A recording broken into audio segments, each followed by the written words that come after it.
very excited because we are with the creators and the cast of Gotham Knights. Highly anticipated, cannot wait. And we are also among legends. Some of my favorite video game franchises of all time. These folks have worked on them.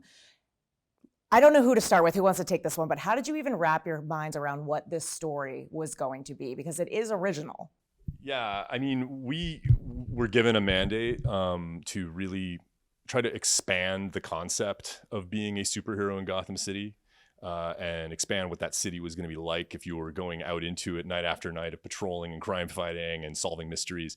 And right away, we sort of realized that like we needed something that had a big potential for the heroes to grow, you know, and start out awesome, but get more awesome. And then the more we started thinking about it, we're like, well, actually, Batman's extended family is really where we get the biggest potential for this. So pretty much day one, it was like, we're killing Batman. Yes. And then we went to DC, we went to Warner with that. And to my everlasting surprise, they were kind of on board with it. And when we started explaining what we had in mind, they saw the potential. They saw that we could have 4 playable characters that were really very different from each other right from the get-go.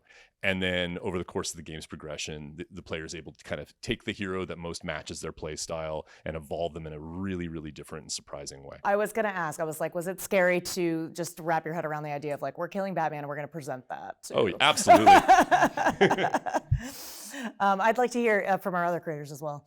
So I wouldn't say killing Batman because I'm a huge Batman fan myself. But What's your favorite part? But we actually, it was very important for the team to really say our goodbyes to Batman. But also to kind of segue into introducing our new heroes, which are new Knights. That was actually quite a big challenge on the story side and the narrative side because, you know, we have a huge fan base coming from both sides, but we wanted to kind of like make sure that everybody was obviously not getting too angry about things. So, you know, this was a really important thing for us. And I think we did a pretty damn good job. So I think Wilson understates it. The cinematics team did an amazing job, but Wilson and I worked hand in hand right from the start too. We knew we were making a game with 4 characters and everything that implies. We wanted to make them feel very unique. So none of the lines are the same between any of them in our cinematics. Each have custom lines designed for them in all of our levels. But that meant a lot of work for Wilson's team. So when Wilson and I sat down at first and started talking about the challenge facing this, he was just like, go for it. Just do it. Just write all of those different lines. And we had a writer assigned per character who fell in love with that character, requested them, and wrote from that place of love throughout the entire game. But also Lloyd's animation team, like every single department on this project was like, everything has to be unique and special for these. So the animation sets are unique per character. Each of them have a story arc that is unique to them too, depending on who you play or if you want to swap around. So we put in a lot of work for it, but I think it's worth it. That was one of my questions is, are you committed to who you pick at the beginning? Can you swap around? Is it, you know, something where it's like you should be playing 4 different times to get these 4 different stories? So I am very biased, and my recommendation as narrative director for this project is please play it 4 times so you can get the full experience of every character, of course, but you can swap as you play. There are specific instances and points where you can just swap characters and experience the game, approach a mission with a different type of gameplay, et cetera, et cetera. That's completely up to the player. And it is described as open world. And one of my favorite things, like when I have like 20 minutes to spare, I can't really dive in, is just to like, you know, go fishing and hang around and drive around and beat up some people. Like, what can you do when you're not focused on the main storyline? Yeah, I mean, one of the things that we knew was super important is even though there is, you know, kind of formal narrative and formal storylines to it in the form of various mysteries, we wanted to make sure the player felt like they were integrated into the open world and into the city. So you always have reasons to go back out into Gotham City, and you always feel like you can advance the main storyline even when you're out there on the streets fighting crime. But that said, like there's just an enormous amount of crime in Gotham. Some of it is premeditated crime. Why do people live there? Well, because it's exciting. That's why do people live anywhere. Because every city in the DC universe is like that. Like, but every day some supervillain is like, I'm killing y'all by noon. 100%, totally. Well, you know, live dangerously. No, but truthfully, you know, the way, and actually our game director, Jeff Eleanor, put it really well, is, you know, each crime is almost like a mini game mode. So when you tackle a particular kind of crime, particularly some of the larger crimes that are premeditated that you can learn about in advance, you do feel like, okay, this has a unique set of rules and a unique set of approaches that I can take with it. And so those are always happening. We're always rolling those up for each night. But at the same time, there's also lots of just like random opportunistic crime in the streets, and lots of excuses to be using all the different methods of traversal, whether you're on the bat cycle or using your heroic traversal of your hero or using grappling or even just fast traveling. You always kind of have this sense that the city will provide you with something surprising, and there's reasons to explore, and there's reasons to go into corners of the city you haven't been in yet. Okay, mentioning some of the gadgets and the vehicles, Christopher, you are our Nightwing. Congratulations. Thank you. First of all, how does that feel? Because, I mean, one of my favorite iterations of Joker is the Arkham Knight Joker. So, like, these video game characters are really beloved to the fans. So what does it feel like to take on Nightwing? Well, ever since I was a kid, I was a huge Nightwing fan, and I still have an image in my cell phone of Nightwing, which I didn't know was Nightwing at the time, but I had it for like 12, 15 years. And when I was after I'd booked the role, I was like, look, guys, this is the character, Terry McGinnis. They're like, no, that's Dick Grayson. So the entire, I was like, whoa, I've had Nightwing on my phone for years. I've always wanted to portray this character. So it's a dream come true. And what does he get to do in the game? Like, what are you most excited? Man, the hardest answer to that is that he's just so attractive. He's always being so good looking. It's true. Especially in his fighting style with his dual eskrima sticks and his posing as he's, actually, it's wonderful. DOTG, daddy of the game? Zaddy. Zaddy. No, honestly, I can say that you're going to learn a lot with each character that you play. But because you choose Nightwing every time, everyone will, it's going to be wonderful. It's going to be awesome. Well, if you were going to choose maybe Batgirl, for instance. Why would you do that when you have Nightwing? America, tell me about Batgirl in this game and what excited you most about this role. I have loved Batgirl for a very long time. For a very long time, she was one of the few female superheroes out there, and I, grew up reading comics and loving comics. And I will speak to the fact that, like, after I got the role, there was all the celebration, and then there was this moment I remember when I was driving, and it occurred to me that to get this role, that DC Comics had to approve of me playing this role.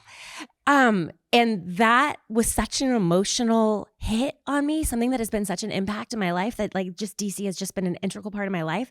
DC Comics approved of me being Batgirl. Like, it was, it's a good thing I didn't wreck my car, because you were in the car when you found out? I was in my car when it hit me when I was driving, and I went, oh my God. I love Barbara Gordon. I always have. This particular arc of her, and after Killing Joke, and where they've brought her to and from, and the care and the respect in which the team has handled that journey, because I know that that's a current concern for a lot of the fans, and this team has put so much thought into it and so much care into where she has come from and where she's headed, and that meant a lot to me. And that was one of the first questions that I brought up. When you're dealing with Barbara Gordon, you have to ask that question. But she's just so much fun, and she is always the only adult in the room. Wait a second. What about Alfred? Yeah, I mean, when he's not around. But the humor and the love in which she was written just spoke so much to me. And there were so many of the sessions when we were either doing the performance capture or the voiceover where we were just laughing so hard, and it was just so good. Everything about it is just incredible. Has it sunk in even more just being at Comic-Con? I don't know if you've seen any Batgirls walking around, but like, just you have. Yeah, and my hands are kind of shaking right now as we're talking about it. It has and it hasn't at the same time. Like the fact that this is such a huge dream of mine, that it's actually occurred, like it's gonna be released soon, but it's something that's already happened. It's something I still can't quite combine in the reality and the dream world, that it's actually happening at the same time. So I think as Comic-Con goes on, it'll be a little bit more, but still no, because we're all Batgirl. So like, it's not even like that's me or mine, right? That's like something that we've all loved. She's somebody we've all loved for a really long time. Yeah, it's surreal. Christopher, have you had this experience at Comic-Con so far? Like, have you seen Nightwings walking around? Is it sinking in anymore for you? Honestly, I'd still feel like I'm asleep. Like we've been working on this for, as actors, 2.5 years, right? And the creators have been going for 4 or 5 years. So for me, it's coming out on my birthday, October 25th this year. I know they planned that. Thank you so much. But honestly, for me, I'm very excited. My youngest son is very excited to play Red Hood. And so not your character. so he's been grounded for 3 months now since he told me. No, we're very excited because Unplug the internet. the entire team is phenomenal. Everyone that's worked on the project, and I'm just really honored to be a part of it all. And it, like I said, it hasn't sank in yet.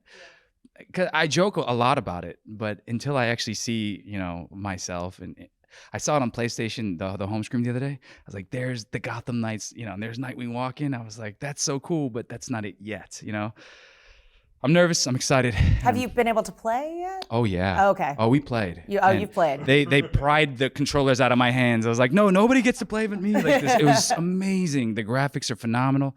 The bat cycle is just so clean. The animatics amazing. And you get to, it's open world Gotham City on the next gen consoles. Like, I mean, how gorgeous is that? That's the playground I've always wanted to play in, but just on a video game, not in real life. For our creators, probably the number one question you guys get is this tied to anything that we've already seen? Is it tied to the Arkham Knight games? Let's get this question out of the way. Anne, you want to answer that one? We always all turn to Pat for that one. This is what's the boring answer again? This is an open world game. What's the talking First of all, point? no, it's not tied to any of the previous game interpretations. And it's a third-person action RPG in an open world there's supporting two-player co-op. There are some amazing games out there, but we made our own. What was the hardest thing to crack story-wise, since it is completely original? One of these things I can't talk about yet, because that would definitely be a spoiler.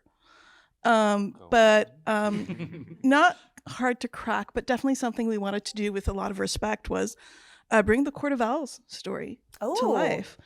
The Court of Owls comic books are fantastic. They're amazing. We're very biased here. But also, I think objectively speaking, there's some amazing work in there. But it is a comic book readable format. And having the opportunity to take that, bring it to an interactive media, then expand and layer and integrate that to the Gotham City we were building and the characters we were bringing to life. The comic books is Batman having this experience. We got instead to take 4 very different characters with different personalities and put them through that experience instead. And that was a huge challenge. It was difficult, but it was also really ultimately rewarding to get to do. And just to add on my side, one of the big things, Court of Owls, like Anne said, very powerful. We have 4 very unique but superheroes. In this game, you're going to see them. They're going to be at odds at each other. They're going to be not comfortable with each other. They cannot longer rely on Batman. They're going to have to figure this out themselves. And actually, as a threat, you're going to see them hit emotional boundaries that we've never seen before. And I think that's going to be something super powerful. On our side, with the performance with America, with Christopher, with Steven, with Sloan, we pushed the performances. We really tried to sell their character, the human side, their emotional side. And that's something that fans, I think, will be genuinely very appreciative of when we see it. My 2 off-topic questions for our actors. America, as someone who spent a lot of time with Barbie, have you been following the cultural phenomenon that is the upcoming Barbie movie? I have it sent to me on a regular basis. I think it looks incredible and ridiculous in the best possible way. So I'm actually really excited for it. And, maybe hopefully I'll have some sort of a voice cameo or something in it, right? Like maybe she has a doll that talks to her. But yeah, it looks like a lot of fun. And I know Greta will do a great job with it. Yay! And Margot Robbie's amazing. They've been filming by my apartment and I keep missing it in Venice Beach and they're like and I'm like, keep missing them. And for Christopher, do you think we'll see Kaz again? My heart lies with the fandom of Star Wars as well. But, if we can get Kaz any other seasons, I'm up for it 100%. Just as up for if these guys decide to make another, I'll be there for them as well. Is that something that you guys are thinking about already? Is it? I don't. Anne's looking to space. On the long list of things we cannot talk about, that's somewhere near the top. Okay. Well, I can say this. With the success of this project, there may be talks of a sequel. So everyone get out and buy the game.